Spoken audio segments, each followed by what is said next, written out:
Up a dub.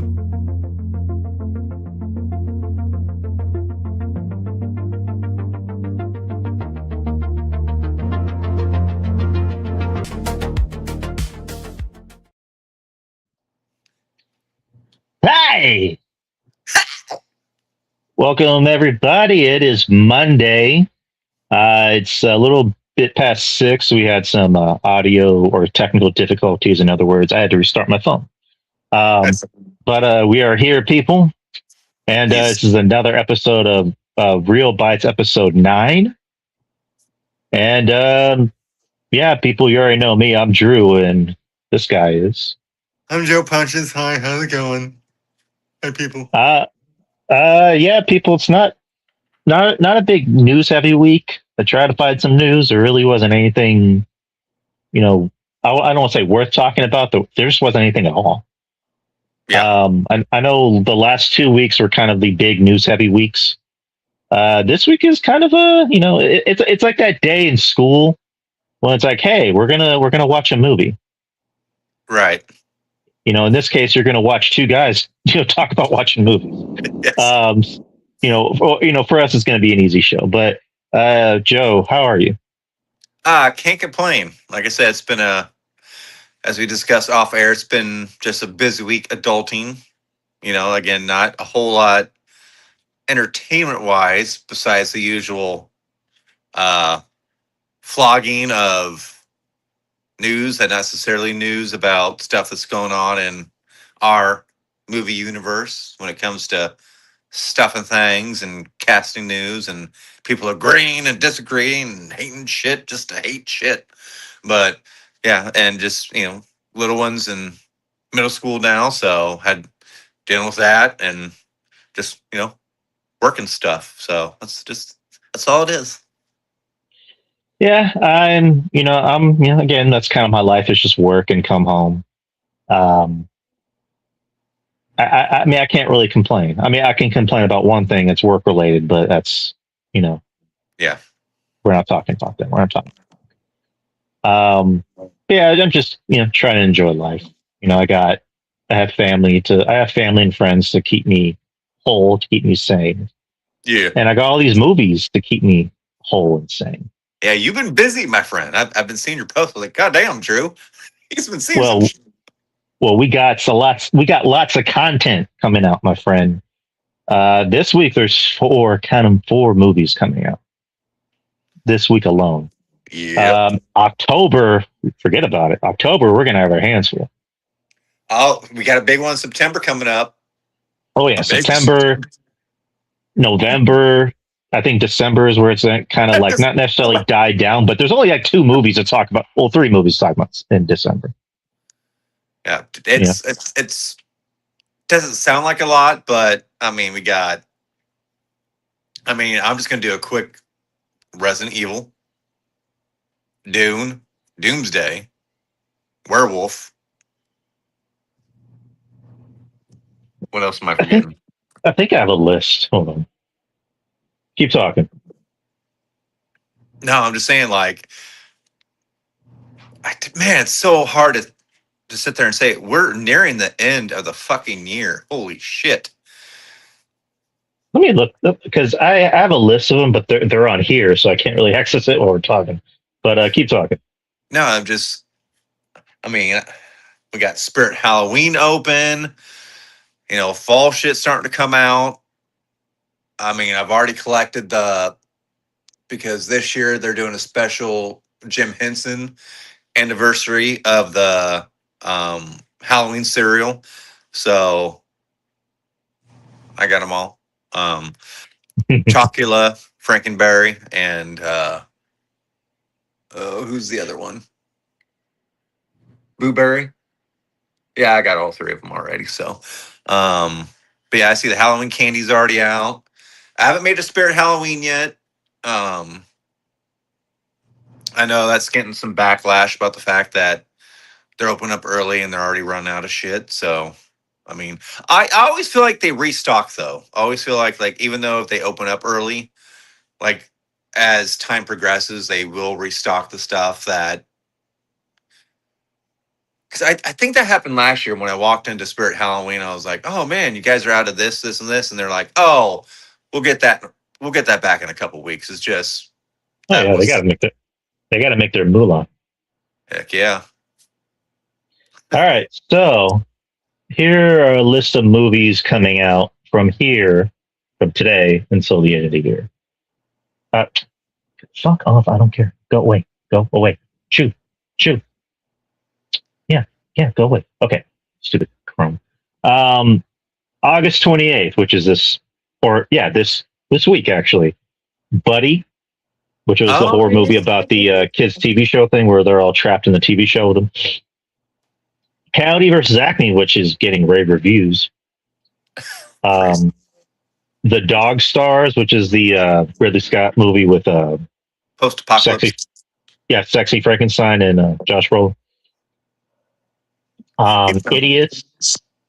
Hi, Andrea Rowe, 6018. And it looks like she's spamming, or this person's spamming. Oh, well. What? Well, I don't know. Maybe you're not. So I don't mean to jump the gun. Sorry. Idiots, which is that comedy movie with the Franco brother. Yeah, the good one. Yeah, the one that's not a. Yeah. That movie. What was it called? The End or something like that, or Ends, or It Ends. Oh, the one where they're stuck on the road. Okay, that looks pretty good. Yeah, I want to watch that. That looks interesting. I heard good things. They're also re-releasing Terminator 2: Judgment Day. Yes, love that movie. It's one of my favorites. Let's see, and that's really all the big movies coming out this month. September, you have Onslaught, which Well, we'll see. I mean, hopefully it's good. I mean, I like the concept, so we'll see. Hope, that's I think it's with Fassbender. It's like another monster movie. Oh, okay. Yeah. I got you. They're re-releasing The Passion of the Christ. It's weird. This time Practical. of year? Yeah, exactly. Hey, they're getting ready for the sequel. Practical Magic 2. I know the missus would probably want to see that. I am not. 20 years too late. Resident Evil, September 18th. Yes, sir. I think there's some movies missing. I have like a bunch on my freaking list. Avengers Endgame re-release, September 25th. Do I want to spend theater money to see 5 minutes of extra footage? You're goddamn right you will. Marvel's like, bring your ass over. Prime Time, that's the Chris Hansen movie. I don't want to see that. Not gonna lie. Dude, Pattinson and Anne Hathaway have been freaking just Zendaya, Tom, yeah, pretty much. But yeah, just mainly those two. The movie with Mahershala Ali, Your Mother, Your Mother, Your Mother. Okay. Which is directed by the guy who would have made a certain movie with Mahershala Ali. Yep. Okay. See what we're trying to do. It's too early to get my blood boiling, Drew. I will get away from this. They're re-releasing. I forgot they're re-releasing some Studio Ghibli films, which is kind of cool. Oh, okay. That's Princess Mononoke, which wouldn't mind seeing that on big screen. October, you have Digger. Ooh, yes. With Thomas Cruise. Variety, or not Variety, Verity. That's the Anne Hathaway movie where she's like a paraplegic or something. Oh, is that the one where Quayle is in too? Yeah, it's Dakota Johnson and Josh Hartnett. They're in it. Yeah, Dakota Johnson. I'm sorry. Not Quayle. I think I'm missing some movies. I remember there being a lot more on my list. Let's see. The Other Mommy, that's coming out October 9th. That looks good. Social Reckoning, that's on my list. Yep. Let's Street Fighter, October 16th. Yes. Excited about that one. Whale Fall, same date. Yeah. Oh, man. That's not fair. No. Life ain't fair. Clayface, October 23rd. And on the same day is Wildwood. Have you seen the trailer for that? Oh, yes. Oh, my God. That looks it's fucking heartbreaking. amazing. I mean, Jesus. That looks fucking amazing. Yeah. Stop motion, right? Yeah, it's the same people that did Coraline. Yeah. Ooh, we're big Coraline fans around here. A random ACC says, I like the wall and the ceiling of you both. All right. Thank you, sir. Thanks. Or madam. I don't want to offend. So thank you. And then Wicker, the movie about the guy who with the Skarsgård brother does the weird shit. I'm gonna wait for that one and see what people think. Hey, I like weird, but that's just too weird for me. So I'm good on that. All right. November 6th, Godzilla -0. Which I'm already hearing good things. Me too. Hell yeah. Yes, we are talking about movies. And a random ACC says, I love Sonic. I like Sonic too. Let's see. Wild Horse 9. That looks kind of good. Which one? I'm sorry. Wild Horse 9. That's the one with Sam Rockwell and Malkovich. Oh, okay. Yeah. Okay. Yeah. Hold on. I muted myself. All right. I'm back. I Play Rocky. That's the movie about, Rocky. Writing Rocky.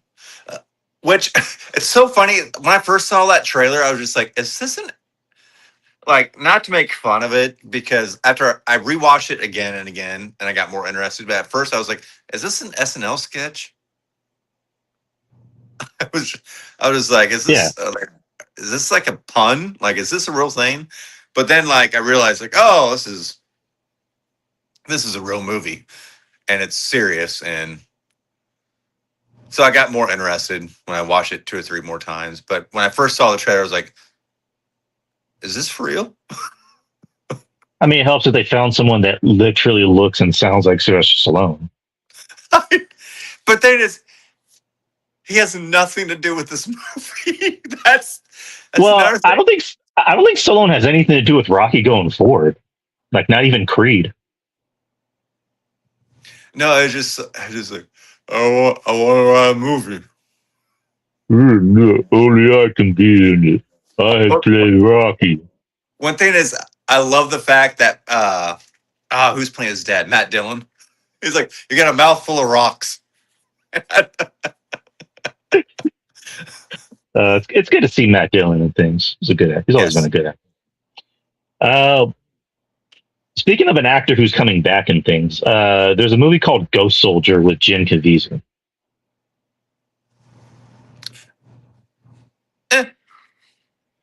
I say that because he's not necessarily an actor that's canceled, but he was reduced to doing those conservative studio movies. Like he did that Sound of Freedom movie. Yeah. Which I'll admit I liked. I thought it was a good film. Was it a little propaganda? Yeah, but I enjoyed it. It had a coherent script at least. Is he not coming back as Jesus? From what I heard, no. I don't know why that made me laugh. Is he not coming back as Jesus? He just does a good job. Hey, I saw a movie in theaters, man. That was an experience. No, Pedro Pascal will be playing Jesus. Oh, that was so fucking awesome. Quit hitting me. Stop. Jesus wasn't white. Anyways, Nope.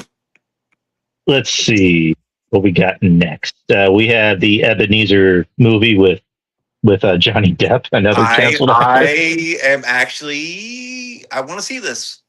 I really do. Yeah. Victorian Psycho, which is the movie about, Yeah. was it Mia? What the hell's her name? Mia something?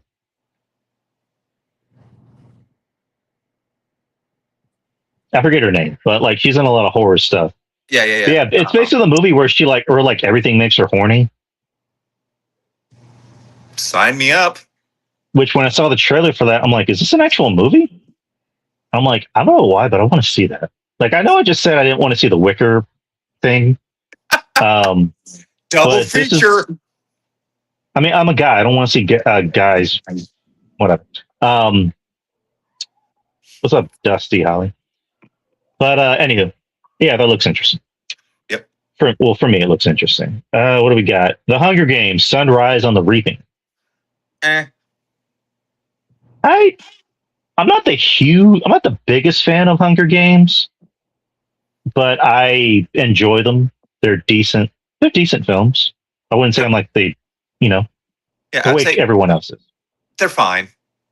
I mean, it's They're just enjoyable. They came out during a time when there's a lot of, I don't necessarily want to say franchises, but like book novels that were coming out, if that makes sense. Because you had Hunger Games, and then you had the Insurgent movies, and then I think they're still finishing up with Harry Potter at that time too. So it was a lot of book movies, Let's see. What do we got next? We got Hex. That's a Disney movie. We got Fokker-in-Law. Oh, okay. Yeah. And then December, Violent Night 2, which that looks fun.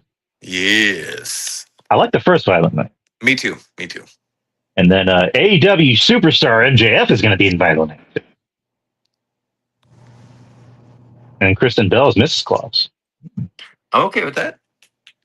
Which I'm like, okay, I guess my other crush, one of many crushes from high school is coming back. Let's see. Have you heard of this film, Avengers Doomsday? Wait, hold on. Let me check my notes here. Doomsday? Yeah, it's a little film. It's an indie film. Is it crowdfunded? I mean, it's got to be. Sounds like they just let anyone make a film today. It's coming out. Dune Part 3 is coming out the same day, so it's Doomsday. That's what they're promoting it as. Half a day. Angry Birds 3. Kids will like it. Jumanji Open World. That looks like shit. I like the first one. The second one was fine. The second one, I barely got through. I mean, the first one's a classic. You can't touch that. We're talking to Robin Williams, right? Yeah. Yeah, you can't touch that. And then Werewolf, the new Robert Eggers movie. Which I want to see another trailer for that. I'm fine with just the one trailer because I think that's all we need. True. I like the fact that it's going to be all black and white. It's filmed on location. It's going to be in another language entirely. And from what I heard, Aaron Taylor Johnson doesn't speak a word in this movie. Nope. And Lily Depp has a cleft lip. So, I mean, she fucking tore the house down in Nosferatu. She was amazing. Doing the whole contortionist, like. I mean, she was Freaky Nikki before Freaky Nikki. When you really think about it. Yeah. Yeah. Like when that scene was happening where she's just like doing all that, I just wanted to be like, stop! Oh, and it has Defoe in it too, so I love anything with Defoe. So, I mean, Defoe is literally going to be in anything that Eggers does, which we're here for it. Dude, we got to get that man a freaking Oscar. I mean, he's getting so close. I have a feeling he's one of those guys that doesn't give a fuck about Oscars. I know, but I would just. And the thing is, too, he would probably have like the quickest speech. He'd probably come like go up and be like, "Thanks," and then like fucking dip. Yeah, exactly. Because he's Defoe. He's our guy. He's our guy forever. Yeah. But let's get to what we were here to talk about. So last week was a pretty packed show. We did, I think, close to 3 hours. High and tight. One of the things that was meant to be on the schedule, I decided to push back, partially for two reasons. One, because we were going over time, and I wanted more time to talk about it. And, the other being that Joe didn't watch the first episode of Lantern. So it would have been weird if I'm like, green, Hal, and brightest day, darkest night. So even before, to be honest, even before you told me that, I was like, I think we should just push it back to next week. And then you told me that, I was like, yeah, we should definitely push it back to next week. Lanterns. Yes. Lanterns, Green Lanterns, but we just call it Lanterns. Or they just call it Lanterns. So many lanterns. Exactly. Which is the newest DCU, I guess, installment.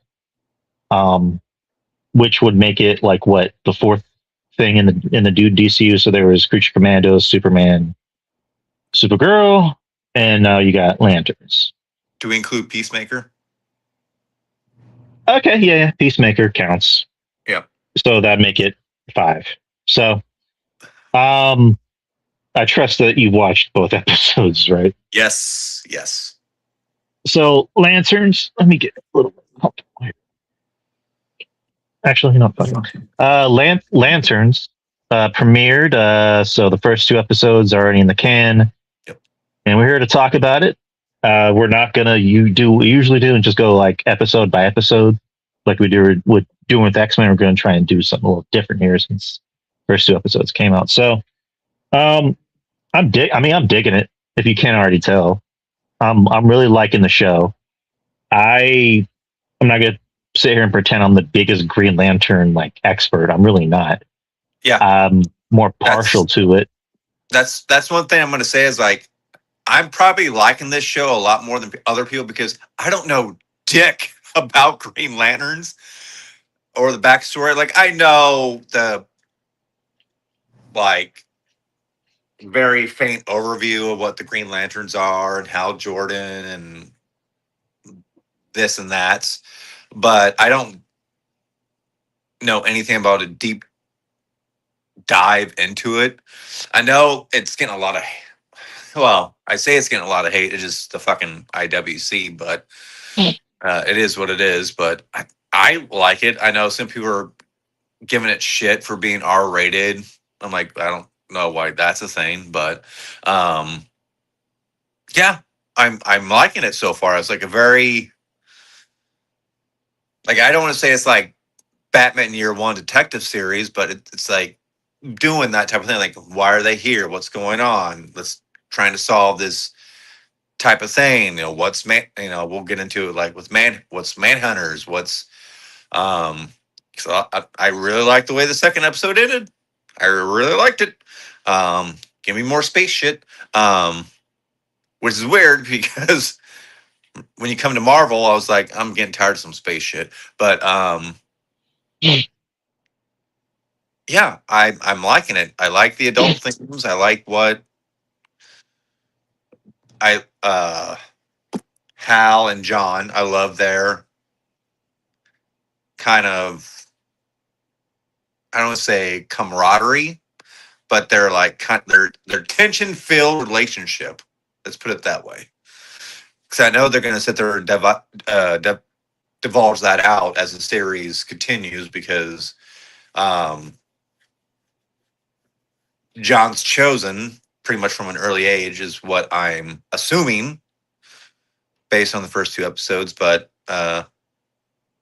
Drew, you take it away because you might know a little bit more than me. As I said before, I don't know anything about Green Lantern. I don't know dick. I don't know dick. So I guess I wouldn't say fresh. This isn't like a Guardians of the Galaxy thing where I'm like, who are these people? This is more just I just know what I know. I know the names. I know who Hal Jordan is. I know who Jon Yes. Stewart is. I know who Jessica Cruz is.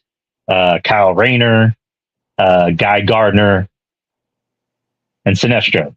Kind of the gist of it for me. Yes. So compared to other people who know more than me when it comes to like comics and lore and all that bullshit, you know, again, I kind of stick to what I know. But so I'm just coming into this fresh. You know, my only interpretation of Green Lantern was 15 years ago to that Abomination, which I can't solely blame that on Ryan Reynolds. I really can't. I do think he was miscast. I think he's probably a better Wally West than he is a Hal Jordan, but it's another conversation for another time. He met my wife during that show, that movie. So, you know, it is what it is. So. But so again, I'm digging this. I'm loving it. It's something new. I think it's something that DCU kind of needs at this moment, and not to like do the whole Supergirl tanks, so the DCU's done. I'm like, no, not really. I mean, I did make my statements. I do think James Gunn is maybe being a little too overly ambitious, but that's just. I was even thinking that before that. You know, so with Lanterns, I was looking forward to it because it looked interesting. It looked like something that I was hoping that we get more out of with our comic book genre, which is, you know, yes, give me my space shit. But the fact that you're doing True Detective, and when I say True Detective, I'm talking about good True Detective. I'm talking about first and only season True Detective with Matthew McConaughey. The only one that really mattered. The only one that really mattered. And then you're having the True Detective people work on the show. So you already got my money. Kyle Chandler, Coach Taylor to me always. I think he does a great job on the show because he's very snarky. Which is what I love because like Kyle Chandler for the longest time, I've always seen him just play kind of the good guy and everything. Whereas in this one, he's still kind of the good guy, but he's an asshole. He has a little bit of spice to him. And yeah, I like that. I like the fact that he still has that charm to him where you're like, you're a dick, but I still want to hang. Yeah. So for anybody who is listening, Kyle Chandler is playing who Ryan Reynolds was in the shitty Green Lantern movie. And in this version, they already established in the first Superman movie. Oh, not first Superman. I think they already established even before the Superman movie came out that this current DCU superheroes or just meta-powered beings in general have always existed. They've existed for 300 years, and Superman came in like much, much later in life. Hey, Chris Matthews. Yeah, and they sit there and, especially in the first episode, they said, oh, he first became Green Lantern, what they say, 96? It was before that, actually. Oh, okay. Which I liked that beginning of that first episode because I remember they put a clip of it. I'm like, no, I want to see this in live action. I don't want to be spoiled or anything. So the show begins in 96 where it's a Hal Jordan being interviewed for, I think, 60 minutes. Yeah. And I like that they dyed Kyle Chandler's hair and it's like, you still look young. Even when you have the gray hair, you still look young. And, you know, you have a young Jon Stewart with his brothers who are like, you know, you're going to get us in trouble. You need to turn this up before Dad gets home. And he's watching, he called him Kyle, Hal Jordan's interview, where the person's asking him, do you get scared? He's like, I don't get scared. You know, at a very early age, I lost my dad. So whenever you go through something traumatic like that, you don't get scared again. And his dad gets home, and just I guess a quick little insight of me. I grew up with a military dad. I grew up with military parents in general, but my dad, when someone gets home and they say, wait, you know, you're going to get us in trouble when he gets home, my instinct is like, his dad's going to beat his ass. Right. Because my dad beat my ass.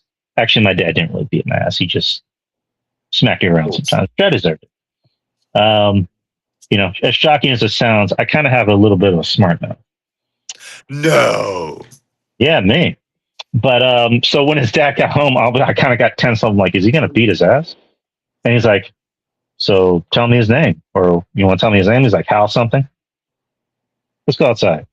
And then he grabs an apple. I'm like, what's he doing?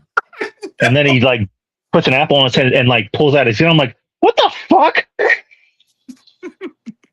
And he just shoots the apple off his head. And he's like, you scared? Let's go get a burger, son. Oh no, before they says, are you scared? No, sir. And then he shoots the apple off his head. And he's like, let's go get a burger, son. I'm like, no. We need to talk about this. What the fuck was that?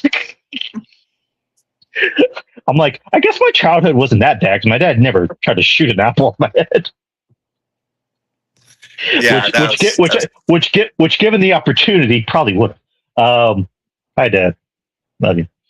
But yeah, as far as like the rest of the show goes, like, you know, going into this episode, I think Aaron Pierre does a great job of being Jon Stewart because this is essentially a buddy cop road trip in some aspects.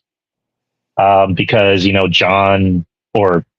Aaron Pierre, he's kind of being the straight man to Kyle Chandler's kind of grizzled, you know, snarky ass vet.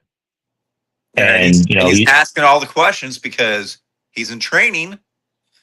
And he's like, dude, you haven't trained me for shit.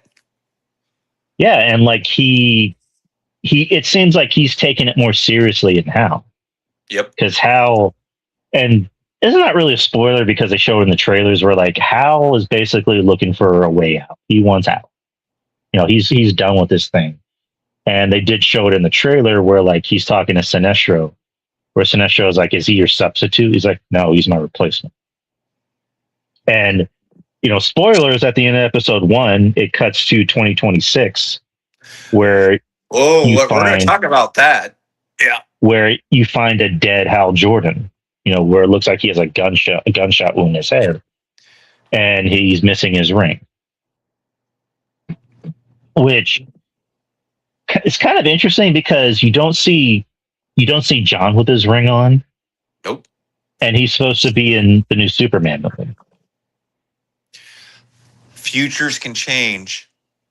I mean, very true. I mean, they're not just going to have Jon Stewart, the regular guy, show up. Like they're going to have, and obviously, the show's going to end with Jon Stewart. You know, with the ring. But yeah, I mean, the death of Hal Jordan. I mean, it caused a lot of anger. A lot of people were pissed. Which I can see why people would be angry. I was kind of shocked because I'm like, well, I mean, I wouldn't mind seeing Hal Jordan in the Superman movie, but this is also going through different points in time because it begins in 96 and then 2016 and then 2026. So I'm like, by that time you'd be like pretty old. So I don't know if they want an old, like that much of an old guy as far as the new Justice League. So, but I mean, that was shocking. That was definitely a gut punch. I think there's definitely, I definitely think there's a swerve there. I mean, for them to put it out there so blatantly, it's fucking a superhero TV show. So things can change, different universes. Maybe that's like a butterfly effect. Maybe that is an outcome that can change, you know, but who knows?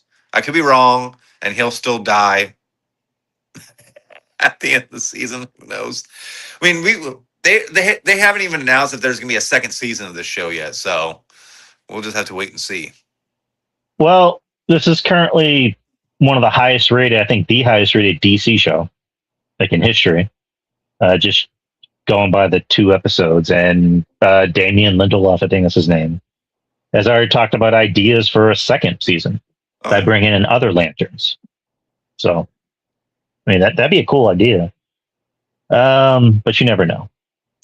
Yeah. But yeah, I mean, could it be a bait and switch where that's not really Hal? You never know. So, again, I mean, the quote I always go by is like, they want us to think that we're thinking. They want us to keep tuning in every week to be like, you know, what happened? Right. So, you know, we obviously won't find out until the last episode. So keep this at best.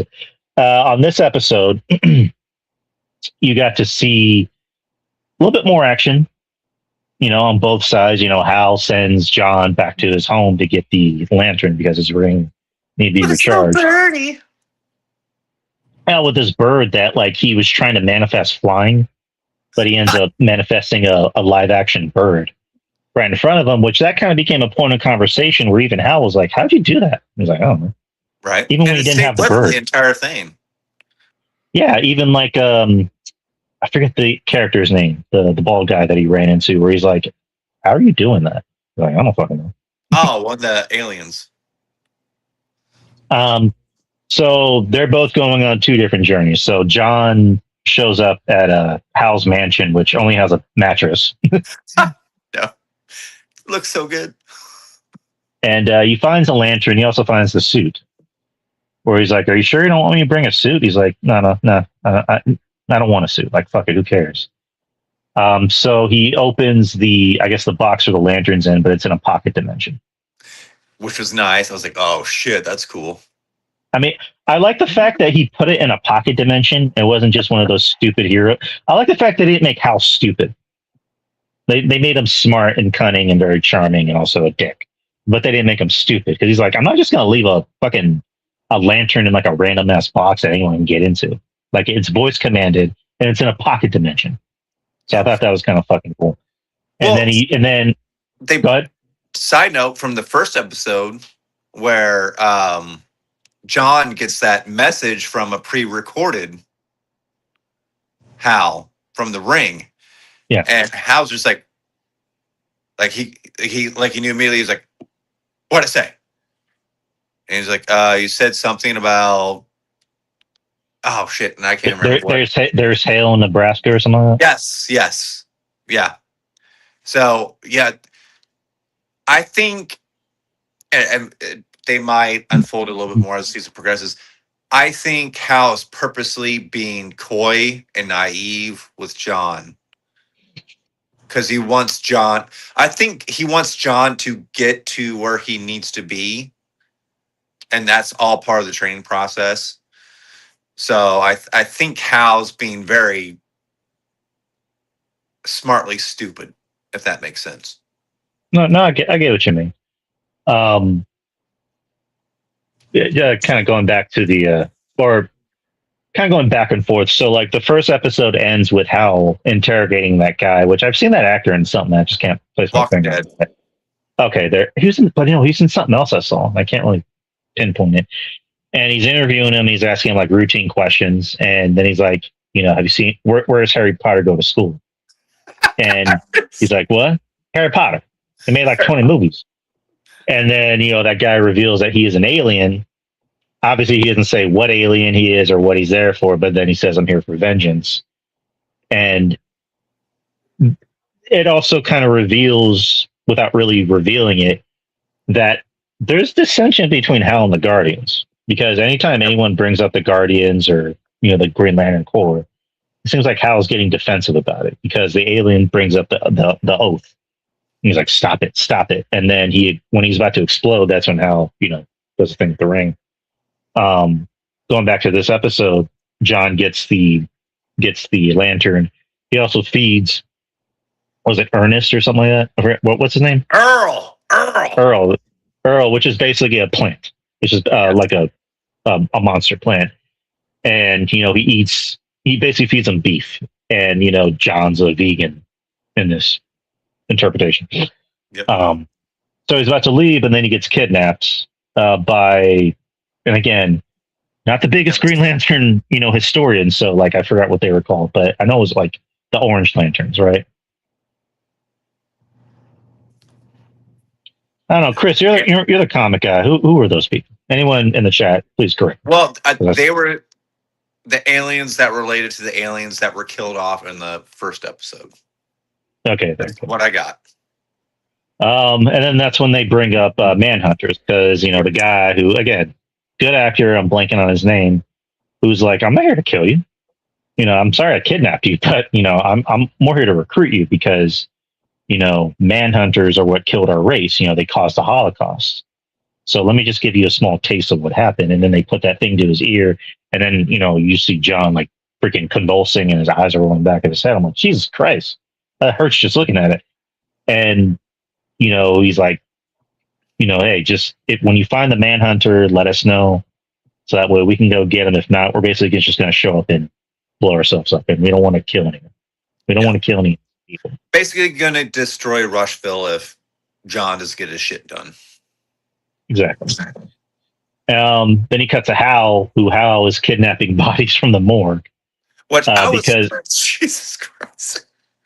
He's just nonchalantly carrying them around and testing out the detector to find out if it's an alien detector, and it is.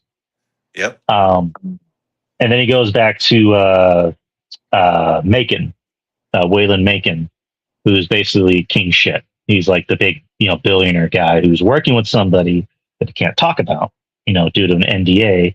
Wonder who that is. Bullshit. And he tries to talk to him, and then he lets him know straight up, like, I have a dude with a sniper that's ready to shoot you if you step on the property. And Hal being Hal, he's like, I don't give a fuck. So he gets shot. And then he wakes up in the hospital, which he apparently is the only one in the hospital. A little weird. And yeah, he's talking to the sheriff, who obviously they have a history together. And she basically just says, listen, you got to stop undercutting me. Like, let me do my thing. Stop putting yourself in danger. Stop disrespecting me. Let me do my thing. And I was like, all right, sure. As they're walking out, Hal's like, wait, where are you from exactly? And she goes, oh, I'm from Gotham. Yep. First time we hear, obviously we're going to know about Gotham and Clayface, but this is the first time we've heard Gotham in the new DCU. So as soon as I heard Gotham, I went, huh? Tell me more about this Gotham. Why'd you move away from Gotham? What's your backstory? Inquiring minds want to know. So they're leaving, and then Hal goes back to the hotel. John's coming back, and he ends up running into the hot grandma from the last episode. They don't bone this time, unfortunately. And Hal, is carrying the lantern with pride, which again kind of goes back to what I was saying, that John seems like he's taking this more seriously because he went out of his way to protect that lantern and that bird. Whereas Hal, like you said, it almost seems like he's playing coy and maybe stupid on purpose. So then, John brings up lanterns to Hal, and Hal's like, where'd you learn that word? No, he brought up Manhunter. Oh, I'm sorry. Manhunter. Again, mine's all scrambled.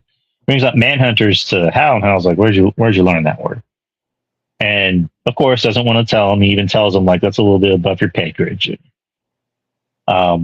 Later on, or no, he charges his ring, and it's like really fucking fast. He just goes. He says it. So he says the speech like so fast, like Green Lantern's light. Like he was like hates saying it. Like he has a lot of regret when it comes to being the Green Lantern. Yeah, like he even said it when he opened. He's like, you brought the suit, and then John's just like, yeah, I don't want to sit there and desecrate what the suit means. Yeah. So then he puts on the suit anyway, which I'm like, ooh, cool. Yep. And flies away and goes back to what I'm assuming is, again, I don't know comic lore, but I know it's like a prison. I know there's a name for it, if anyone can correct me in the chat. And he's meeting up with someone. It ends up being Sinestro, who's played by an actor who, again, I can't remember his name off the top of my head, but I've seen that guy in things. He was in Banshee. I know that. Okay. And he was also in the sequel to The Thing, which is called The Thing. So he's playing Sinestro, and he's like, hey Hal. And then Hal just pretty much goes, what do you know about Manhunters? And he's like, what? No, how are you? Hi, Sinestro, how are you? So what the fuck do you know about Manhunters? And he's like, I know they're the second biggest threat you're facing. So tell me about John Stewart. And then it ends. I know when a show's good, that when it goes to credits, I'm like, fuck! Like, I'm like that. I'm like, oh, I gotta wait another fucking week. This is getting good. Yeah. And I have a feeling the third episode's going to deal a lot with John's backstory and why he got chosen. Yeah, because Laura Linney, she shows up. She plays a guardian. Yes. Or I don't know if a guardian or the guardian, but she shows up. Like you said, you get to see John's backstory. You get to see why his dad, I guess the meaning behind his dad shooting an apple off his head. Yeah. Which I'm like, that's still fucking crazy, but I guess you're not afraid. Um, yeah, again, as you can tell, we are enjoying Lanterns. It's a-okay with us. Yeah, I'm loving it. That's the thing is, I kind of like the fact that I don't know dick about it Mhm. because I don't have to sit there and listen to people complain and bitch and moan about like, it's not this source material, or it's like, like I saw people be like, oh yeah, look at John, like he's treated like a little lap dog and he's fucking grandma's, and I'm like, dude, I don't care. It's a good show. I'm liking it. I'm I like, saw and some. Go ahead. I'm sorry. no, I like the fact that it is more like you brought up True Detective. Like it's very much more detective work, like what's going on, and they're not overdoing the CGI. They're not overdoing the powers. Like, and I like the fact that when Hal put on the suit, he looked uncomfortable. Like he's like, Yeah. I don't really want to wear this. He's like, which if you remember in that episode when John was captured, the alien sit there and said like, maybe Hal let the Manhunter go, and John just like he wouldn't do that, and they're like, well, you just said you're not that close to Hal. Maybe he did. So, which it's building that tension where John doesn't know if he can trust Hal. Which again, I think Hal's gonna be one of those characters where he's purposely playing dumb to train John to make him ready to be the new Green Lantern. But we'll see. Again, we're 2 episodes in, and this is what, an 8 episode season. Yeah. I'm interested. Jesus Christ. I'm interested to see how they handle Guy Gardner. Which is interesting because, like I said, how well it was 1996, I believe, right, when he first showed up in the beginning of Yeah. the first episode. So when does Guy come in to be a Green Lantern? Because he's a I'm human ass- too. I'm assuming like in the future, like in 2026. Oh no shit, we're gonna do a time jump. Well, I mean that's what they've been doing. Well, because also in one of the trailers, Hal mentioned I'm the only Green Lantern. So I'm assuming Guy Gardner doesn't come until much later. So Right. and I like Nathan Fillion.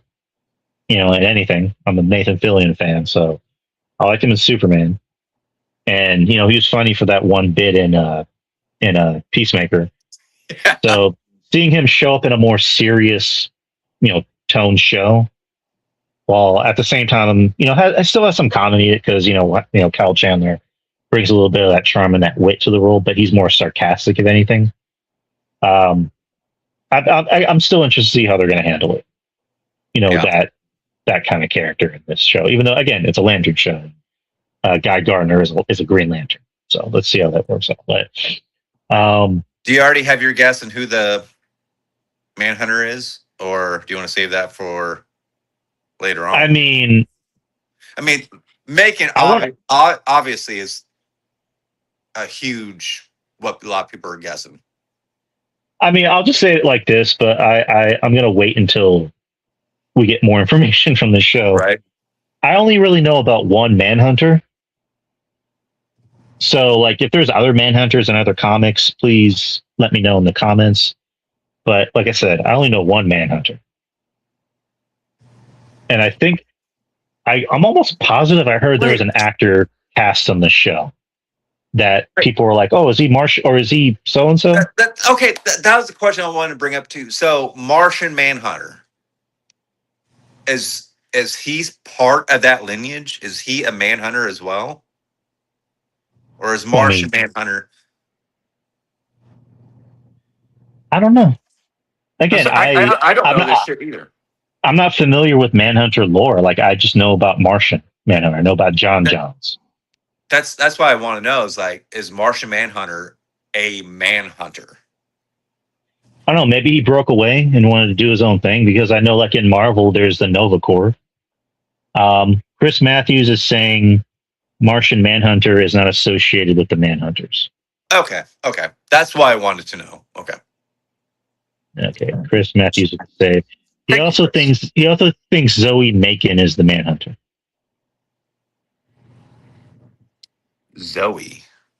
Is that the That's chick? the sheriff, right? That's got to be the sheriff. Well, like I said, I know there's an actor cast on this show that everyone was like, "Oh, is that Martian Man? Is that John Johns? Is that Martian Manhunter?" I'm like, could be. I don't know who that actor is. Yeah. But again, this is probably why this is what makes a good show is that we're theorizing, like, could this be it? Could this be it? Yeah. And that's why I love about not knowing dick about this, because we're not overanalyzing. This isn't X-Men where we're hypothesizing. I like going in blind. So let's keep it going. So, but yeah, Lanterns, if you haven't already watched it, give it a watch. Let's see. Chris Matthews also posted this. He said the Manhunters are robots created by the Guardians of the OA.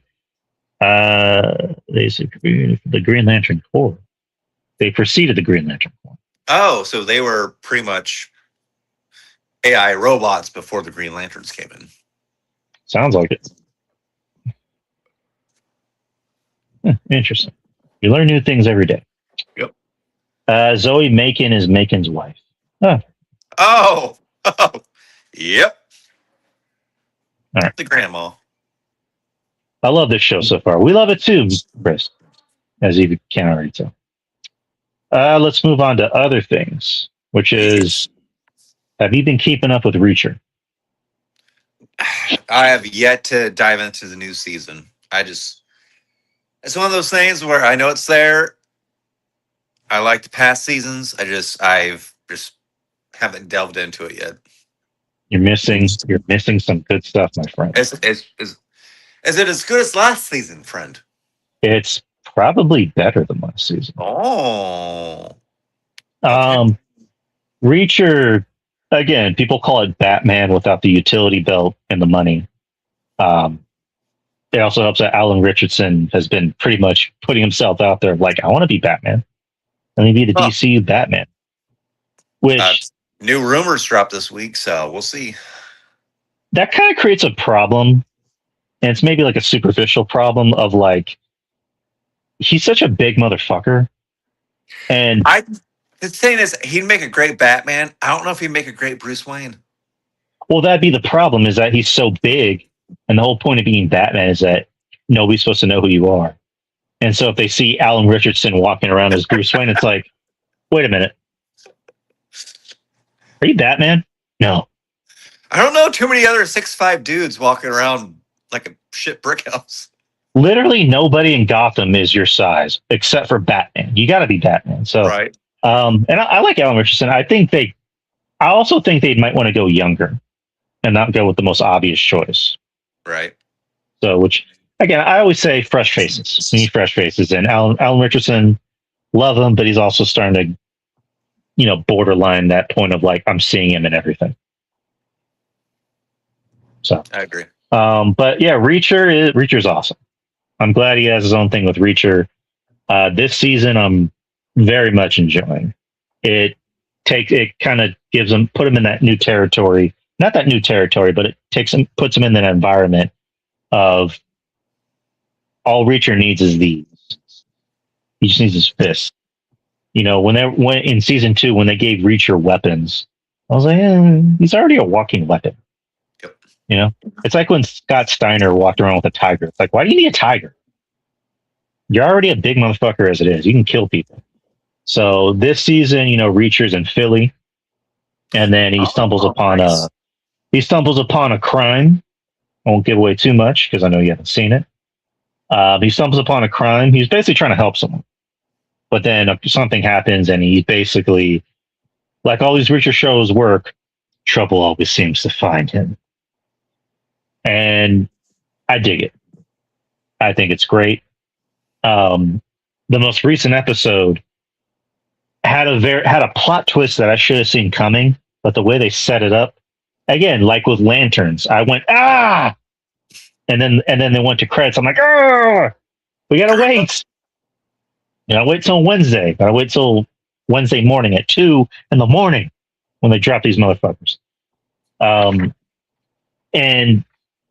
the actress's name who plays, I guess, the new. I won't give too much away about her because it's kind of wrapped up in a spoiler. She kind of plays the new, not necessarily love interest, but I guess the one that you see her and immediately go, you're gonna hook up with Reacher, and guess what happens? She hooks up with Reacher. Yeah, well, it's like look for the hot chick in every season of Reacher, and you're like, yep, they're getting it on. It doesn't help that Reacher always has his scenes where he has to have his shirt off and like sewing up his like cuts and bullet wounds. He's like, yeah, and, like doing all that shit. I'm like, God damn it, I hate you. I love you, but I hate that. I hate you because I want to be. And it's dad cinema. Sorry, I just noticed you and I are both looking at the TV at the same time. Yeah, Stephanie. Yeah. Anyways, I'm gonna put this up so I don't have to look at her.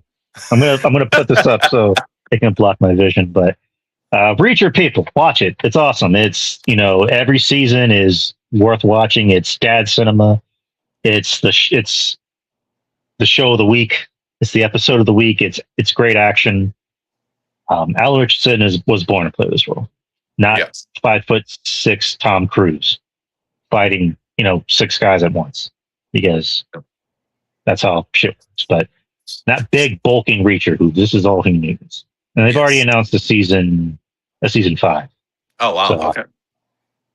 The world of Reacher is in good hands. So please watch it.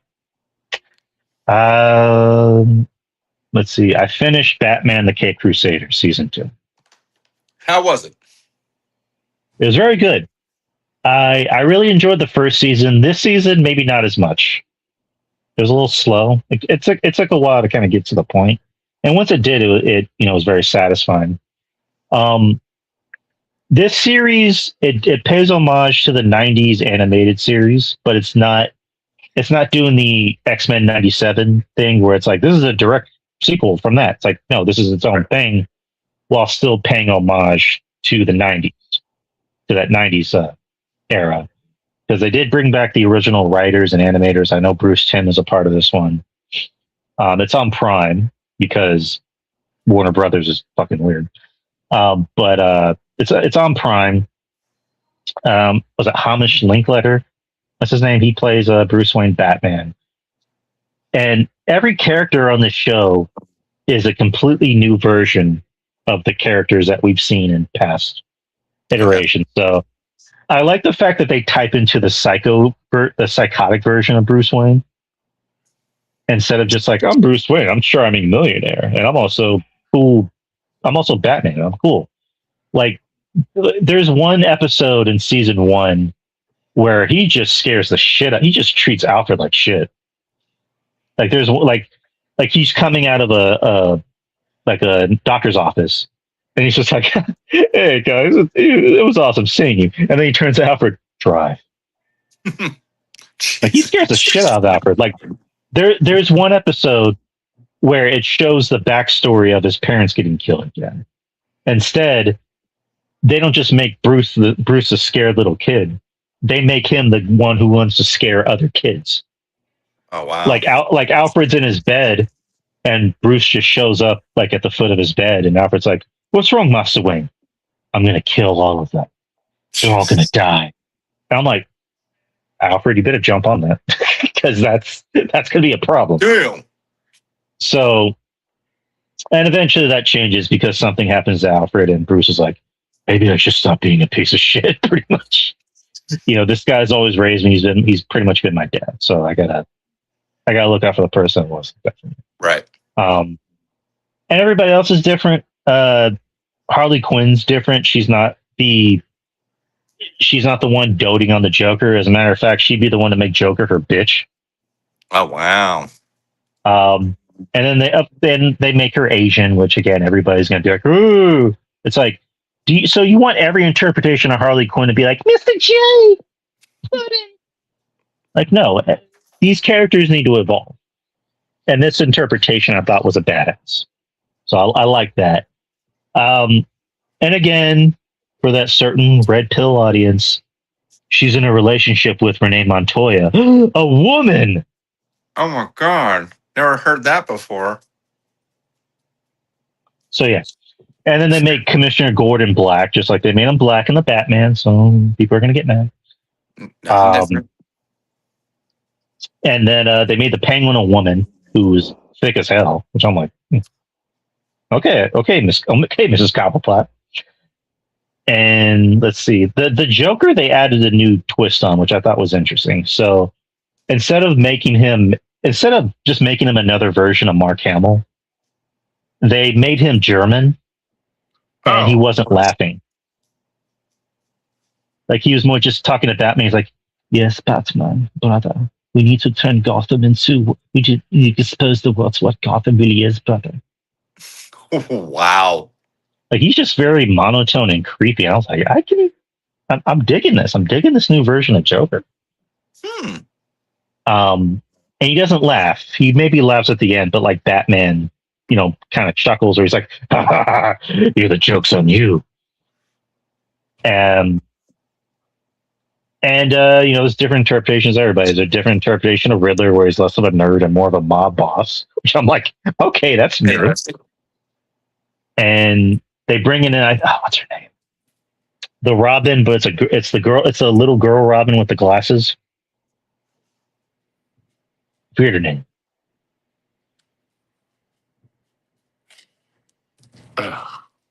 Anyways, she shows up, and again, the first season I thought was a little better. This season, there's a lot going on because the Joker does what he always does, and that's try to turn everybody in Gotham, against each other. He makes everybody else laugh. He's the only one that doesn't laugh. And there's one scene at the end, like in the last episode. It kind of reminds me of Weapons, where everybody just lashes out and starts beating the shit out of each other. I'm like, that was pretty violent. And I don't know if there's going to be a season 3 because I don't think this season was talked about enough as opposed to the first season. I wouldn't mind a season 3 because I think there's so much more you can do with this world.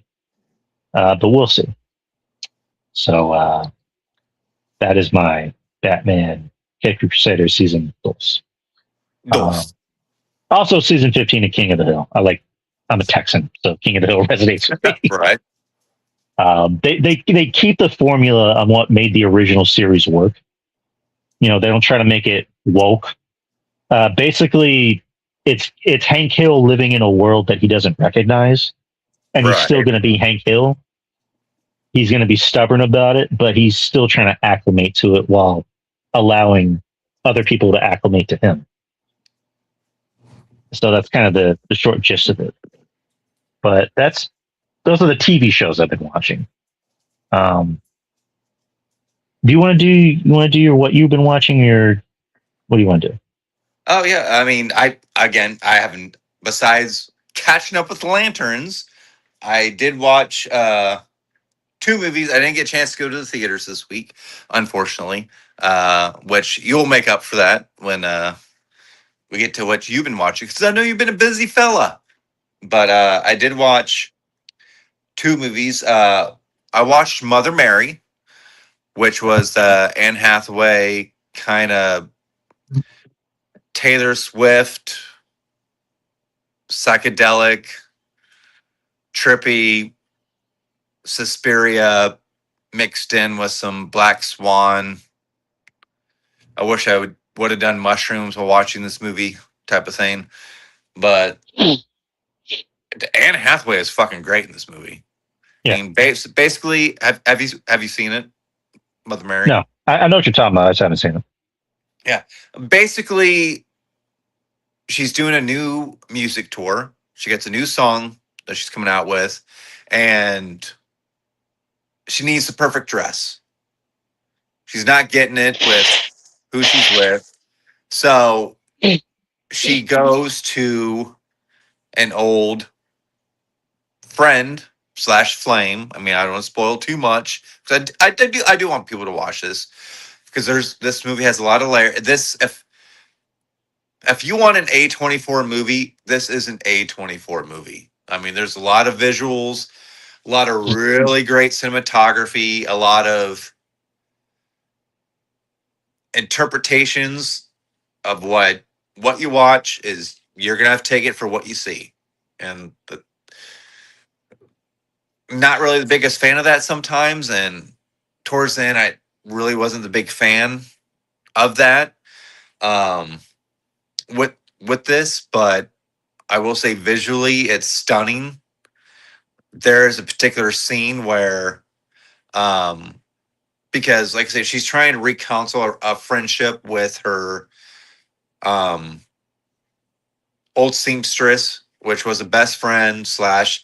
They don't say they had a loving relationship, but they kind of hint at it as the movie progresses that there was a deep relationship there. And when Anne Hathaway's character got bigger, got more popular, she kind of dished her, kind of threw off to the side, and got a new publishing team, a new um, stylist, new um, basically people to look after her, and kind of dished her love interest threw her to the side, as I said. Um, and during that time, during that process, in that estranged relationship, Anne Hathaway's went through a lot of turmoil, a lot of internal grief and pain and anguish and depression, which they do hint at. They do deal with some kind of dark material about what depression can do to you, and with when not handled correctly, you might do some stuff, some self harm, as I would say. Um, but it also deals with some existential horror elements, like I don't say being haunted, but being haunted by like kind of that built up grief because there is a ghost in this movie, but it's more of like I say, eternal pain that kind of manifests itself into like a ghost type thing. Like I say, it's hard to describe because this is an A24 film, so there's a lot of layers. But again, visually stunning. There's some really good music in this. Um, I don't the ex best friend. I never recognize. I mean, she's great in this. I feel like she probably has done some theater work, but Anne Hathaway carries this fucking movie. And she looks gorgeous. So that's the plus. Um, and oh my God. And the reason I bring up Suspiria is because there's this moment in the film where she's trying to rekindle this friendship. She's like, "Oh, I wrote this new song, and this new song's kind of about you. Do you want to hear it?" And her friend's just like, "No, I gave up listening to you when you ditched me. I don't want to hear your music anymore." And her friend at the same time is trying to come up with the perfect outfit for this new tour. I mean, that's the whole reason Anne Hathaway's there. And Anne Hathaway's like, "Well, I do my own dancing for the song." And she's like, "Okay, do the dance." And she's like, "Oh, I kind of knew the music." No, no, no music. Do the dance. And for a legit 2 to 3 minutes, Anne Hathaway is doing this full physical dance routine. And it is like she's flopping around, she's bending her body in ways which I didn't realize Anne Hathaway could bend that way. And it's very uncomfortable because there's it's just her and she's doing this heavy breathing because she's trying to like do these moves, and she's like going, and she's like flopping on the ground, like contortionist shit. And I'm like, oh my God. Oh, You're just gonna have to see it. I mean, and again, the ending's very. It's one of those. Again, it's A24. I stress this because if you know A24, sometimes they have those ambiguous endings where it's like, well, just take it for how you want to take it. So I gave it I think I gave it a 7 out of 10.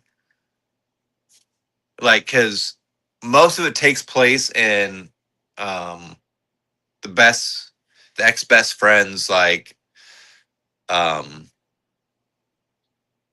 studio where she makes up all the costumes and everything. That's why she's trying to come up with the perfect costume for Anne Hathaway, and they're just trying to reconcile their relationship, and it gets weird because it deals with some ghosts and exorcisms, and it you just have to watch it. That's all I gotta say. It's an hour and a half. It's not long, but it gets weird, and it's, as I say, mad props to Anne Hathaway. She's having a fucking killer year, and this movie definitely fell under the radar.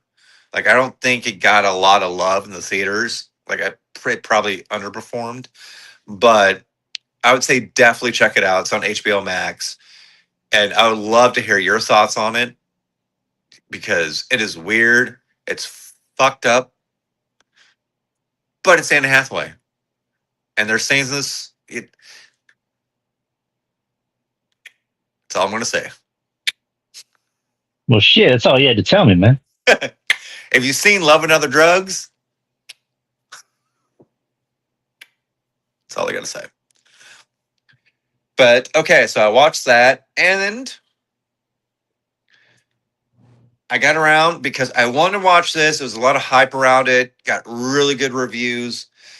I watched The Invite Okay. with Seth Rogen, Olivia Wilde, Mhm. Ed Norton, and Mhm. Penelope Cruz. Basically, this is filmed in one setting. Seth Rogen and Olivia Wilde's apartment.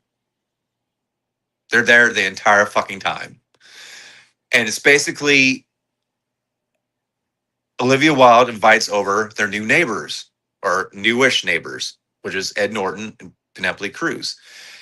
And Seth Rogen and Olivia Wilde, very, I mean, you get it from the beginning that their relationship is shit. Like, they've been together forever. They're not happy. They argue a lot. But this movie plays out so much like a play. Like, there is so much talking going on between, at first, the two characters, and then when Ed Norton and Penelope Cruz comes in, like, there's just so much talking back and forth. Like, you're sitting there and you're just following these conversations. Like, it almost feels like improv, and it does feel like it plays out like a play set in one setting. And I don't know how much I want to get into this because they really don't get into it. Like, I rewatched the trailers because I want to make sure I don't give too much, but there's things that there's a lot to Seth Rogen's, and his name's Joe in the movie, by the way. So Yeah. there is stuff that I relate to this. Like, he's very much like, I don't give a fuck. Like, and he'll say stuff that's on his mind, and there's stuff he wants to say, especially when it comes to his relationship and when it comes to these two people that come in for the invite, which is a double entendre as the movie progresses, because again, shit gets weird. um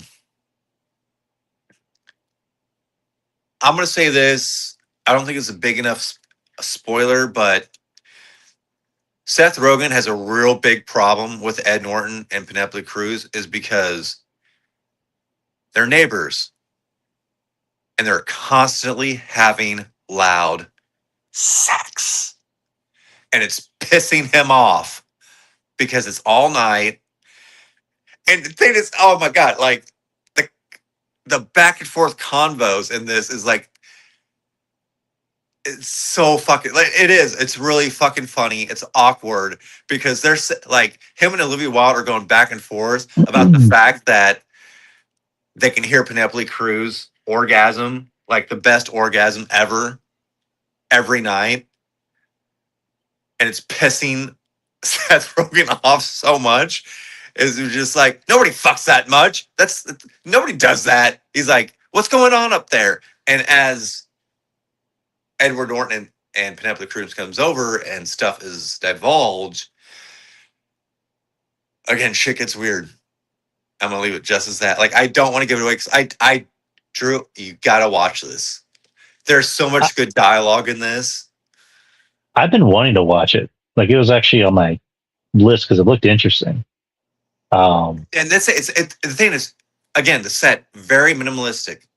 They're in the apartment the entire time, and I dig that. And it starts off like again, like, and she invites them over.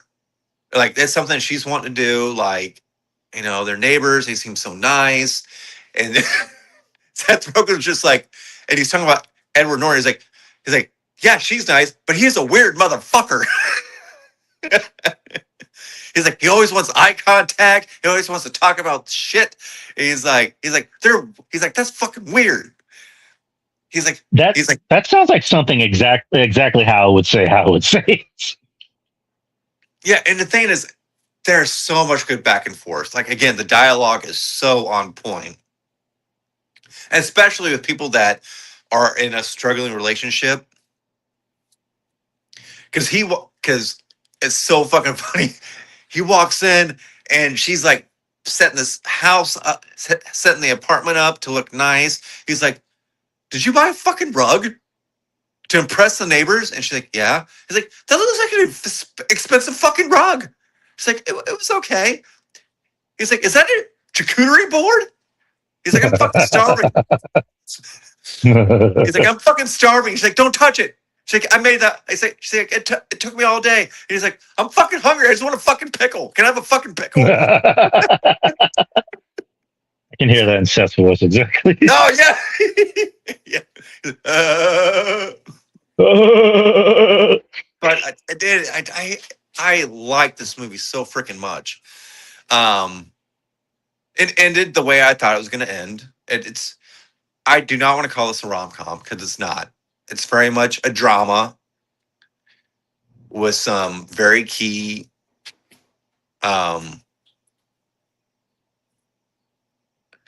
character building elements throughout. Okay, thank you. Bye. I'm being loud. Sorry.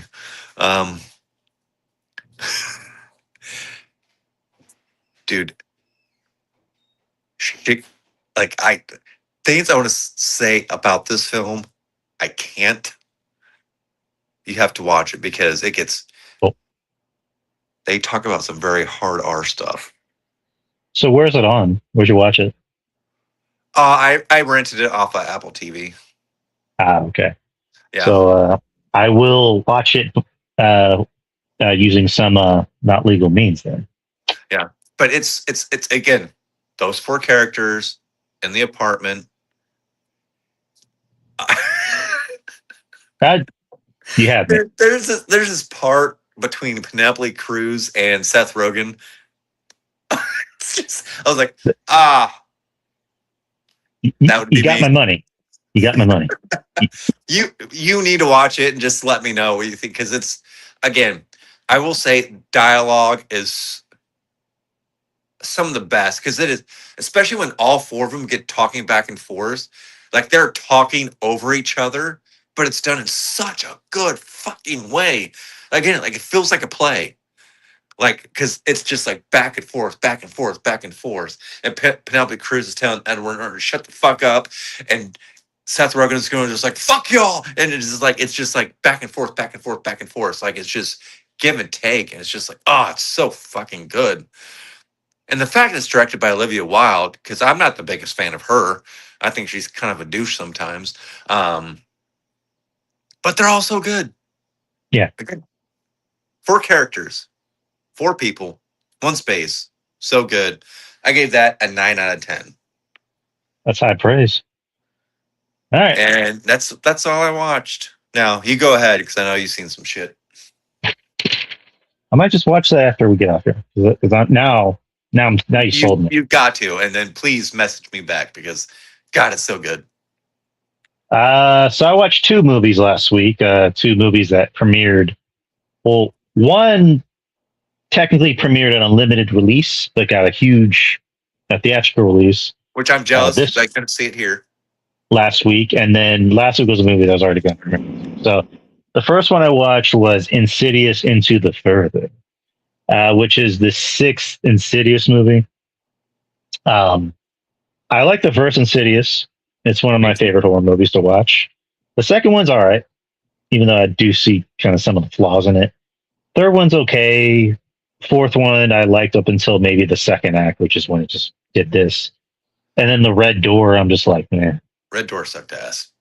Which Patrick Wilson directed that. I'm like, come on, Patrick, you know better. He did it for the movie. Exactly.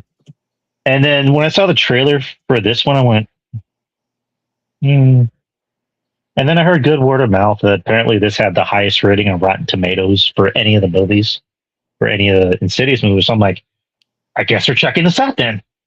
And I'm here to say it is good. It's not great. Okay. It's not perfect. It's not Obsession, which then again, we need to stop comparing everything to Obsession, because Obsession is a movie that's... Which just grossed over 500 million. Exactly. Obsession should be on its own island. Like, we should all just look at these films as they are. So would you compare this to the second? I would say it's the second best one in the series. Okay. I think it has a better story. They definitely get away from the family thing. They have a new director. His name is Jacob Chase, who directed Come Play, which was the one about Larry, the one coming out of the... Oh, okay. Yeah. Which he directed that short film, by the way. So, and Come Play was actually pretty good. It was actually a lot better than because it came out during the pandemic. And I was like, oh, it's actually not terrible. Yep. Pretty good story. And I've noticed with that film, with this film, the central theme is family. Because the way the film begins, it doesn't even seem like an Insidious movie. Like, it starts off like it's like, I'm like, is this an Insidious movie? This doesn't look like an Insidious movie. Because it starts off in the past with the younger version of the main character.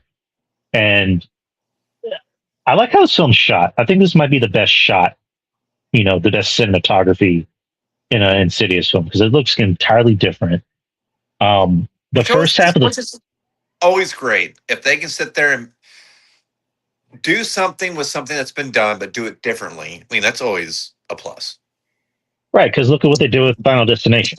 They brought in a new director or directors who that felt more inspired, and they told a different story, to where it wasn't always about like, hey, remember flight blah blah blah from 19 whatever.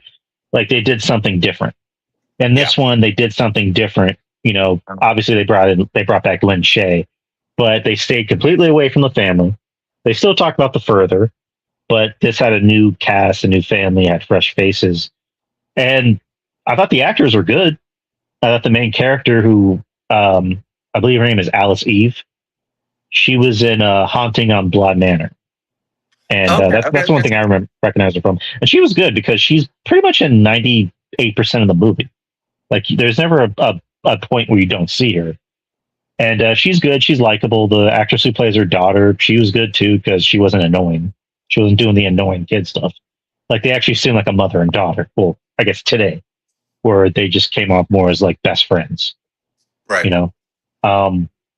The actor who played the boyfriend, he was in Twisters. And he was good because, like, they didn't make him the stereotypical stupid, useless boyfriend. Matter of fact, they gave him a purpose, and he actually believed her. Like, when she was saying this shit's happening, he's like, okay, I'll believe you. Like, I'll I'll help you. The only thing that kind of bothered me was that he was a police officer, and it seemed like he was the only police officer in town. Oh, jeez. So I'm like, where are the other police officers? Oh, yeah, this is Blumhouse. They're cheap. They don't want to hire them. Right. And Lynn Shay comes back as Elise.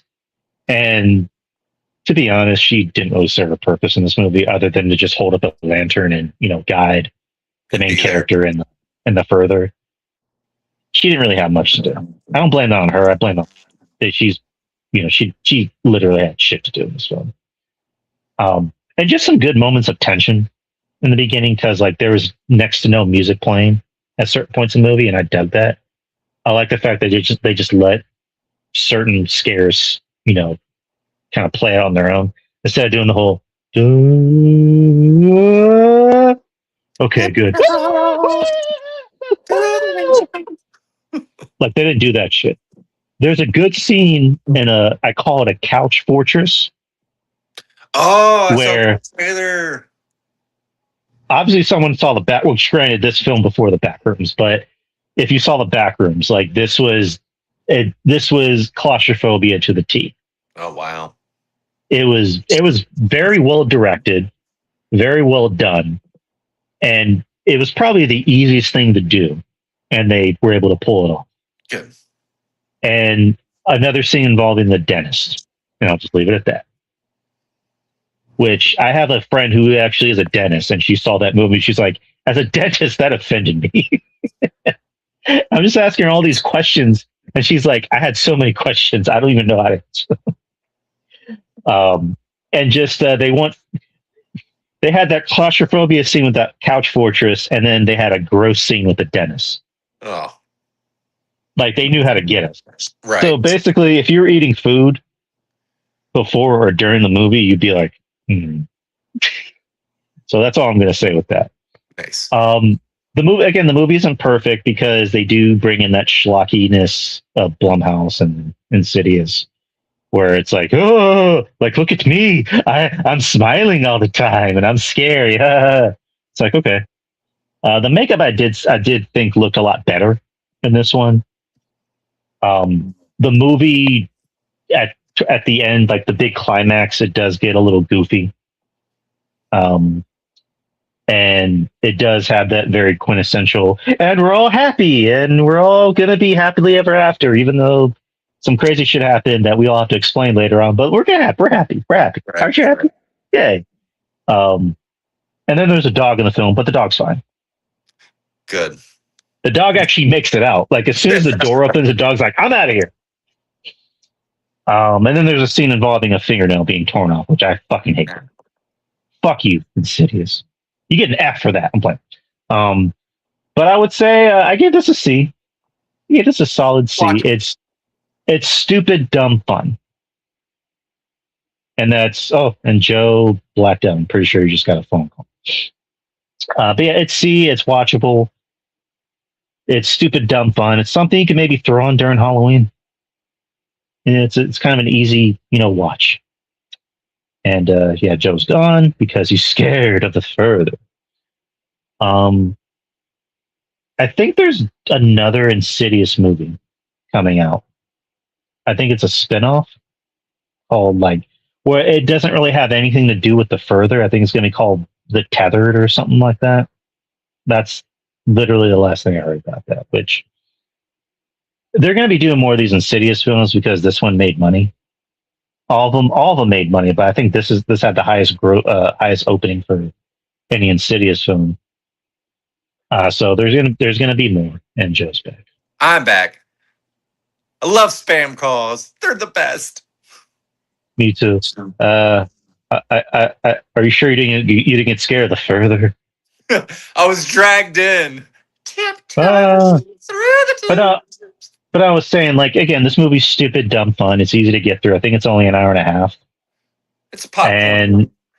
And it made money, so they're going to make even more Insidious films. Which my only thing is okay, since the whole thing with the further is that a door opened again and it's closed again. It's like, okay, how many fucking doors are opened? How many red doors do you need?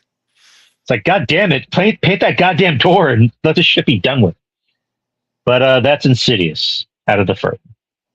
An easy watch. It's a popcorn flick. Yep. Well, don't eat any food during the death scene. Let's put it that way. Another movie I watched, which was high on my list, was Tony. I heard. Which I have to clear my throat. Sorry. Which is the movie about Anthony Bourdain. Like with Lanterns, I don't really know much about Anthony Bourdain. I know our friend John Draper knows a lot about Anthony Bourdain, so he'd be the guy to ask.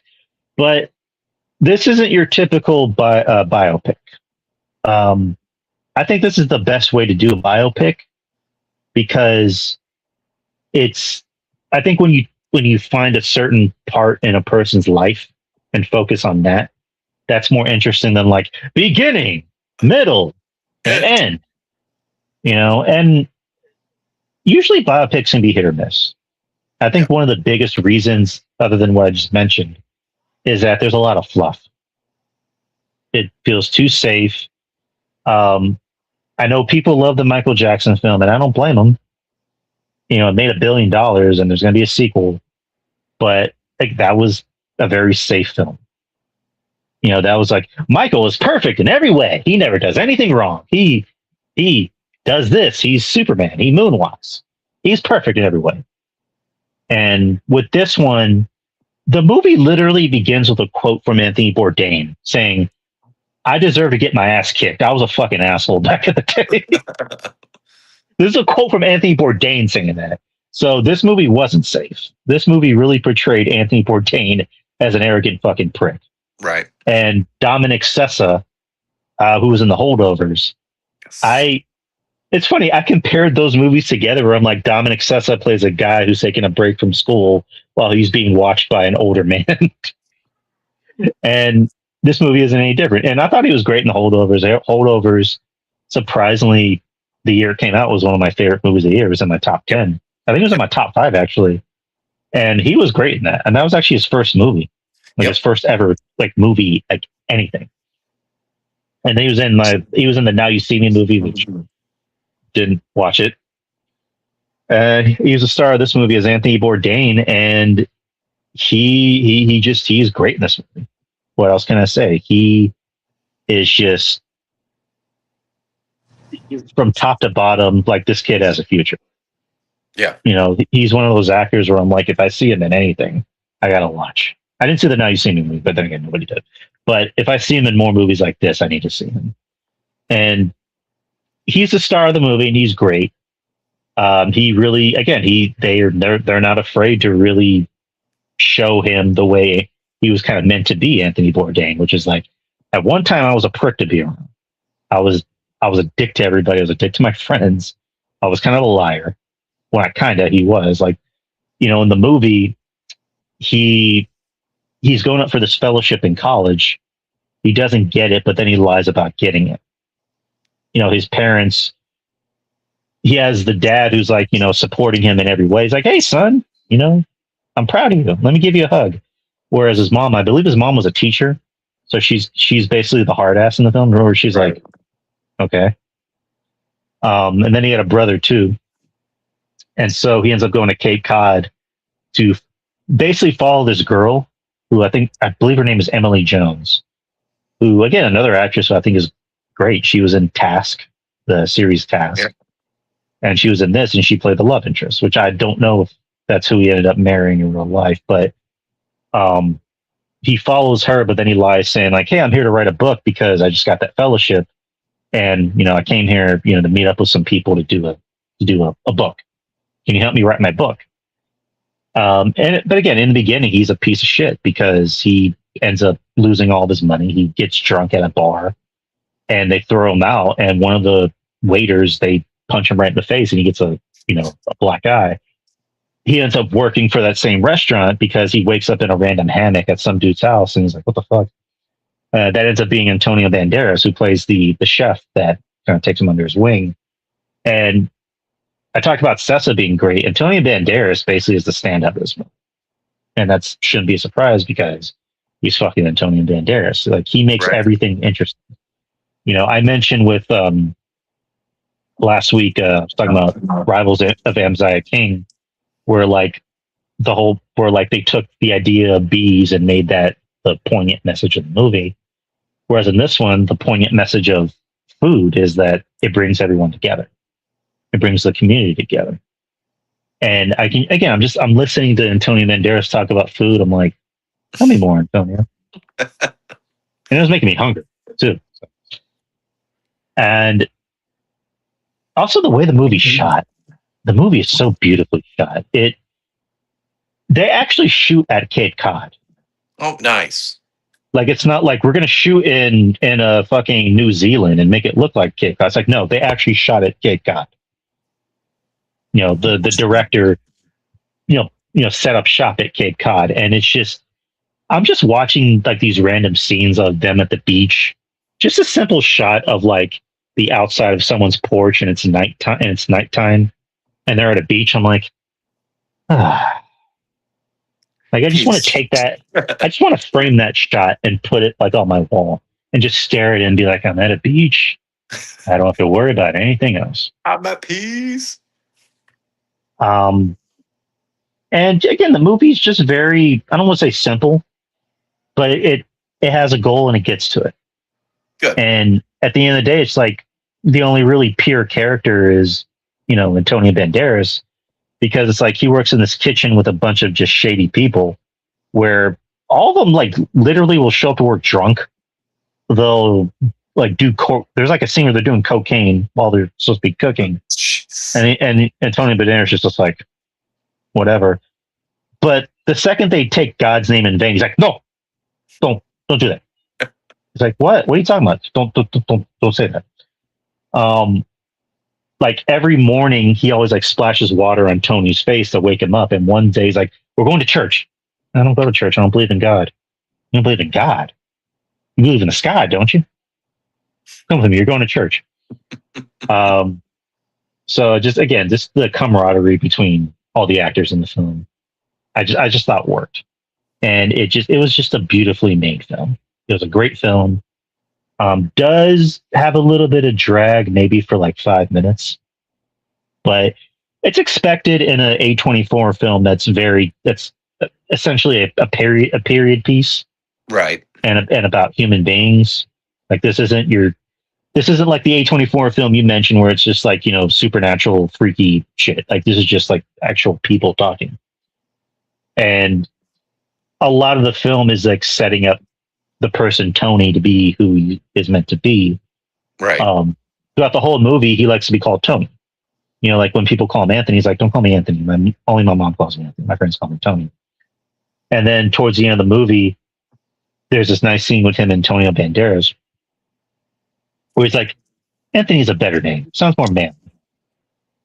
He's like, "Yeah, that's what my mom says. Smart woman." And so, the film ends with him kind of going on to be who he's going to be. And I mean, you can all spoil it, but it actually fucking happened. Like he's talking to, I guess the Culinary Institute of America, I think that's what they're called. Yeah. And he ends up getting a letter from the chef Antonio Banderas, who just happens to be like this world famous chef that worked at Michelin star restaurants in London and fucking New York. And it's him like pretty much putting this kid over, because the only experience that Anthony has is just working in that kitchen. That was his first time cooking and finding his passion for food. And then, they're asking him, what's your name? My name's Anthony Bourdain.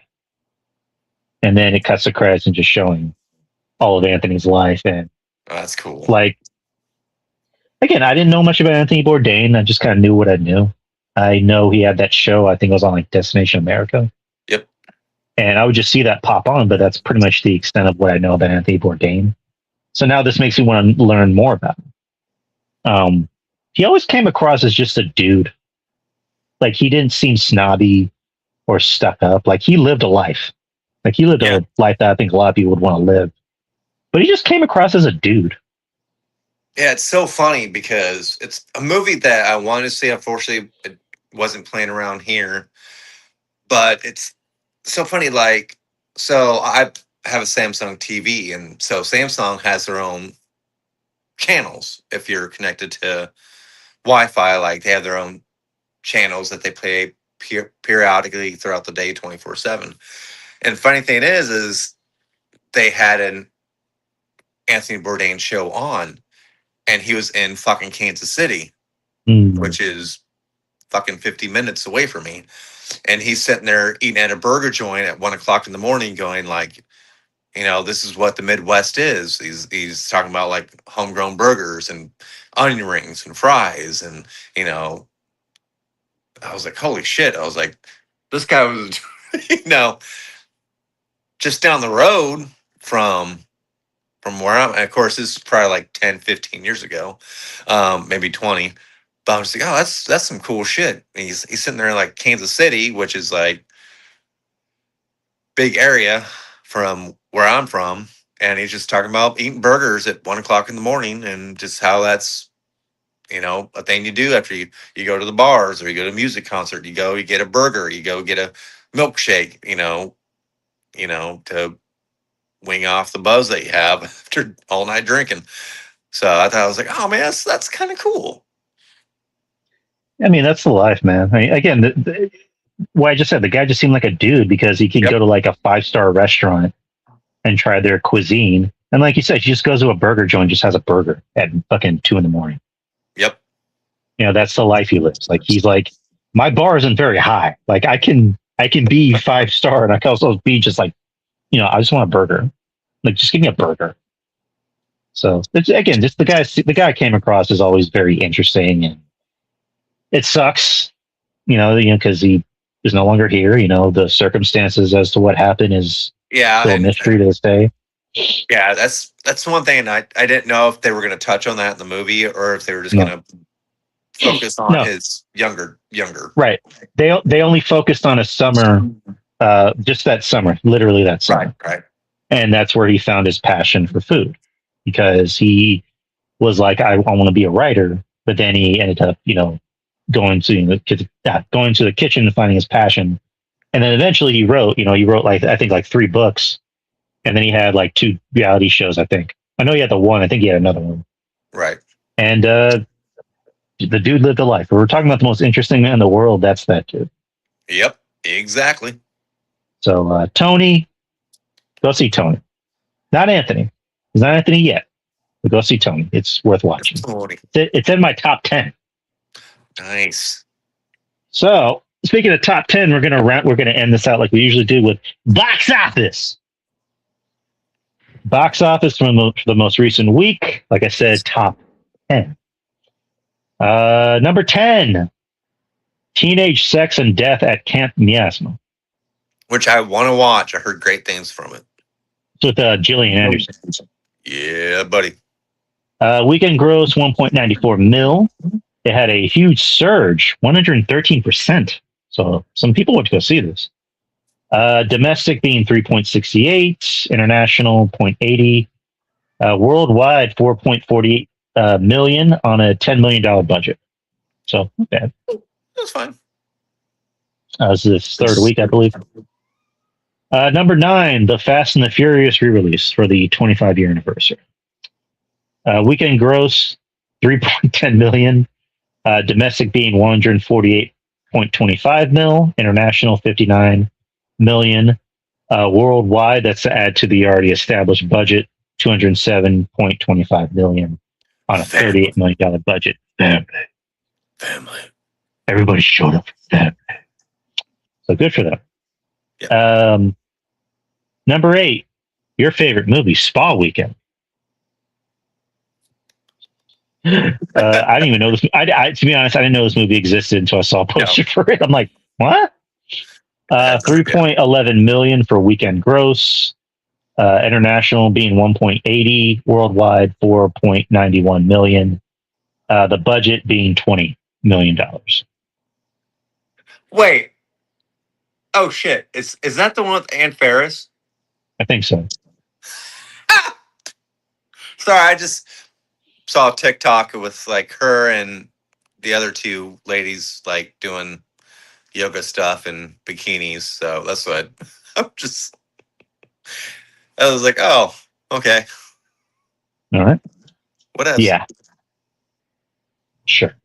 Number 7, we were just talking about him, Tony. Weekend gross 5.1 million. Okay, so this is an interesting story with Tony. Let's see. Originally, it had a limited release, like I mentioned, because I think it was it originally came out on August 9th, Yep. but then it had a bigger release. It expanded into 1,642 screens, so it had a bigger release, which gave it a 576% jump in revenue compared to its limited run. So All good. right. Good. Domestic total 6.65, international 1.20. Worldwide, it's made 7.85 on a budget of $10 million. So not bad. Oh, good for it. Keep it By going. this time, I think it probably would have made more. Hopefully. Yeah. Number 6, Mutiny, newest Jason Statham film, Oh, well. where he's on a boat. I don't know. Murder people. He's murdering the boat. I don't fucking know. 7.50 million. International 5.30 million. Worldwide 12.80 on a budget of 40 million. So Jiminy Christmas. yeah, good for them. They tried. The top 5 is kind of different. Some movies got shuffled around. Number 5, The End of Oak Street. Weekend gross was 9 million. It had a negative 57% drop. Domestic being 37.97 million. International 18.2. Worldwide being 86 million on a budget of 80 million. So it already surpasses budget, but by not much. So yeah, I mean the film. It's weird. I'm seeing a lot of people praise the film, and I'm the only one who's just like, I'm waiting to watch it. Like, I wish I would have watched it last week. I just didn't get around to see it. Again, Anne Hathaway. I'll watch her in anything. So anyone that liked it, it's fine. It's obviously fine when you like a thing. I'm just the one who's like, So yeah, you said it was fine. It's just not. It wasn't breathtaking. it wasn't what I thought it'd be. Because like it's an easy sell for me. Dinosaurs. I'm like, all right, got me. If that's the case, I should have seen the new Paw Patrol movie, which I will. Oh, I will review the new Paw Patrol movie for you guys. Just so you wait. No, I mean this looked interesting, but it's just like the concept was there. It just felt like it was a clash in tones because you had the It Follows director with his own vision, then you had J.J. Abrams with his vision. It's like just didn't mesh for me. For me, I'm just mainly talking about what worked for me. Speaking of Paw Patrol, number 4, Paw Patrol, the Dino movie. Shit. It took over End of Oak Street. Yeah, you can't beat those puppies. You just can't. 9.10 million on a 55% drop. 35.41 million international, 42.5 million. Worldwide being 77.91 million on a $40 million budget. So Why does Paw Patrol have a $44 million budget? Jesus Christ. no, 40 million. Oh, sorry. My bad. You need to get those dogs. Get that information about my dogs right. Come on. I mean, it's kids. Yeah, I People- get kids- that. I just don't get the budget. Why it's that high? It's a fucking cartoon. Those dogs need to get paid. What do you want me to say? Yeah. When they I had a dad joke, I'm not gonna say it. You know, I'm gonna say it. Fuck it. When they saw their paycheck, they called their agent and said, "Hey, there's a problem with my pay. What's wrong?" "Oh, it's a little rough." Oh, you dad jokes. I'm here all night. Number 3, The Odyssey. No longer in number 2. Well, it might be in number 2 by next week. You never know. 19.50 million on a 17% drop. Domestic, 53.6 mil. International, 860.94 million. Worldwide, 1.40 billion. So it's officially the highest grossing rated R movie of all time. Deserved. It Especially since they're releasing all the behind the scenes shit. Oh, I love it. It's in IMAX. It's the IMAX money is. I need to see this in IMAX at least before, because from what I heard, it's still going to be in theaters until November. Yeah. That's what I heard. It's not going away anytime soon. So I need to see this shit in IMAX. But yeah, it dethroned Deadpool and Wolverine as the highest grossing R-rated movie of all time. So number 2, Insidious Into the Further. Weekend gross being 25.30 mil, international 34.7, worldwide being 60 mil, on a budget of $18 million. Like I said, Blumhouse is Did you say 18? Blumhouse is cheap. Jesus Christ, these movies, they make hand over fist and profit. So you remember what I mentioned about the film? How like there's a cop character and he's literally the only cop in the film. Yeah. Well, that's kind of what I equated to because like Blumhouse keeps their budget super fucking low to the point where it's just like we're not going to hire any more actors, and if there are actors, they're not going to speak because if they speak, we have to pay them, and we're going to be as cheap as possible. And this movie didn't look that cheap, even though like the scenes with like the fog. I'm like, okay, the fog's still like whatever, fine. But like everything else, it at least looked at least looked a little better. Right. Like the makeup looked a little better. It didn't look cheap, but yeah, Blumhouse. That's how they stay successful is by going as cheap as possible. Well, they made money again. Yes, sir. We're gonna be getting even more insidious. This is number 1. Take a guess as to what number 1 is. Spider-Man. Spider-Man Brand New Dawn. Weekend gross 39 million. It had a 45% drop. Domestic being 854.90 million. International being 1. Am I getting that right? 1.365 million. I don't know. I can't read my handwriting apparently. Worldwide being 2.2 billion. So it is now the highest grossing Spider-Man movie. It is in the top 5 of the highest grossing movies of all time. It's right behind Titanic, which fuck that movie. So fucking go after Titanic, you fuckers. Come on, Spider-Man, beat the Titanic. Yes. Let's see. The second Avatar movie, Endgame, and then the first Avatar movie. So I could see it maybe getting to 3. Yeah.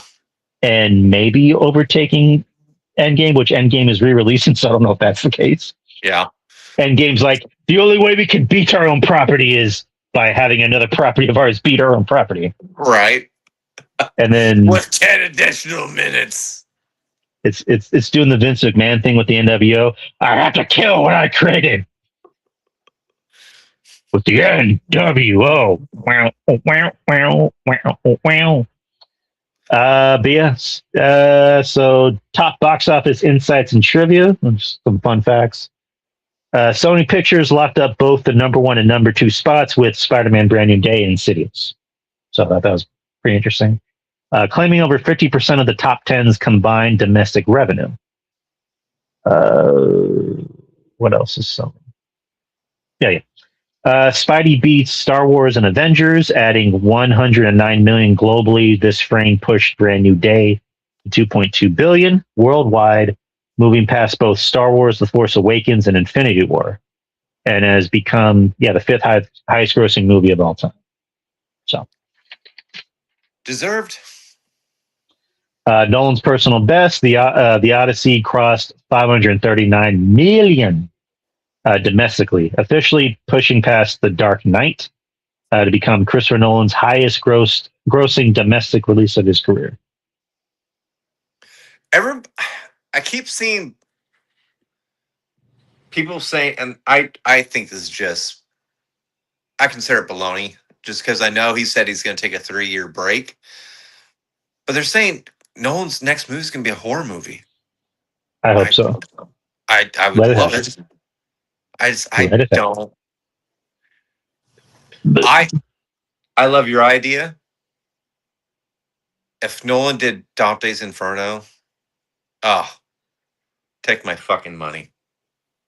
Take my money, take my blood, take my life, take everything. What if he did the trilogy? the whole fucking thing. Okay, we're gonna be here all night talking about this. We have to I know. horror. Holy shit! Speaking of horror, well, there's a budget of 18 million, like I mentioned. Insidious out of the further grossed 60 million globally in its opening 3-day window, already turning a net profit for Blumhouse and Sony. And then I mentioned with Tony, it expanded wide into a 1,642 screens, gave the indie biopic drama Tony a staggering 576% jump in revenue compared to its limited run last weekend. And like you mentioned at the top of the hour, Obsession has already grossed over $500 million. So. And that's the show. Very nice. Yes, people. Thank you to everyone watching. Whether you're on the YouTube channel, The Experience, make sure you subscribe. Make sure you leave a like and a comment. It helps with the algorithm. So thank you to everyone that tuned in tonight. Also on the Facebook. Also on, well, I don't mean to flick you. Let's be fuck all you, fuck it. No, I'm fine. Also on Twitter. And just subscribe to all my socials, whether it be Twitter, whether it be Instagram, whether it be TikTok, and everything else. And most importantly, the YouTube channel. So make sure you subscribe to that. Pretty pleased with sprinkles on top.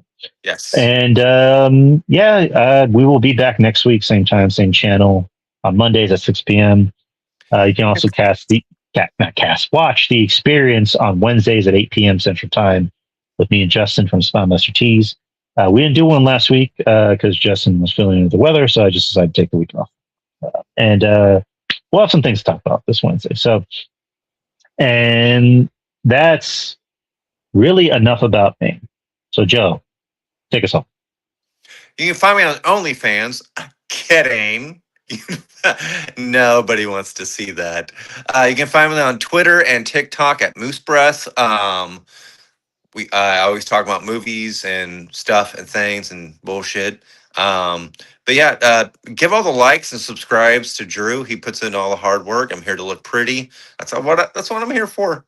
I'm here for. I'm the backseat driver. Drew's the driver, and we're here to have fun. And we'll see you next week. And I'm dead.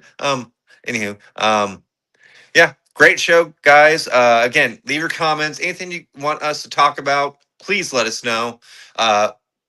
Give us stuff that you guys been watching. I mean, we tell you all the time what we've been watching. Tell us what you've been watching. We want to know.